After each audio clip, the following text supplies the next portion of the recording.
ইরানের ক্ষতি করতে এসে সামরিক শক্তি খুইয়ে পথে বসতে চলেছে আমেরিকা। তেহরানকে চাপে রাখতে মধ্যপ্রাচ্যের বিভিন্ন দেশে সামরিক ঘাঁটি স্থাপন করেছিল যুক্তরাষ্ট্র, কিন্তু তাতেও হল না শেষ রক্ষা। উল্টো ইরানের তাণ্ডবে অস্তিত্ব সংকটের মুখোমুখি এক একটি মার্কিন সামরিক ঘাঁটি। শত্রু আমেরিকার চোখ বরাবর আঘাত হানছে ইরানের লড়াকু সেনারা।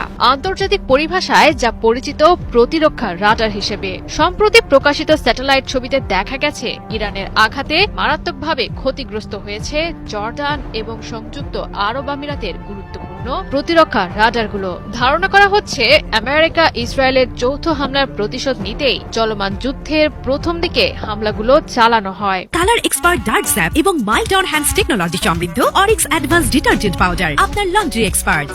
প্রকাশ পাওয়া স্যাটেলাইট ছবিগুলো পর্যালোচনা করেছেন সামরিক বিশ্লেষকরা। ধারণা করা হচ্ছে হামলার ফলে পুরোপুরি নষ্ট হয়ে গেছে মার্কিন থার্ড মিসাইল সিস্টেমের একটি রাডার ব্যবস্থা, যেটি মোতায়েন করা ছিল জর্ডানের মুয়াফাক সালতি বিমান ঘাঁটিতে। গেল সোমবার স্যাটেলাইট ইমেজে রাডার ব্যবস্থার আশেপাশে দেখা মিলেছে ধ্বংসাবশেষ ও আগুনের পোড়া চিহ্নের সন্ধান পাওয়া গেছে কাছাকাছি স্থানে দুটি বড় গর্তের, যাতে অনেকটাই স্পষ্ট একাধিকবার হামলা চালানোর প্রচেষ্টা ছবি। ক্ষতিগ্রস্ত AN/TPY-2 রাডারটিকে বলা হয়ে থাকে থার্ড প্রতিরক্ষা ব্যবস্থার সবচেয়ে গুরুত্বপূর্ণ শনাক্তকরণ প্রযুক্তি। রাডারটি দূর থেকে ব্যালিস্টিক ক্ষেপণাস্ত্র ও ড্রোন শনাক্ত করে তাদের গতিপথ ট্র্যাক করতে সক্ষম ছিল। মার্কিন প্রতিরক্ষা বাজেটের হিসাব অনুযায়ী AN/TPY-2 রাডারের দাম প্রায় $50 কোটি।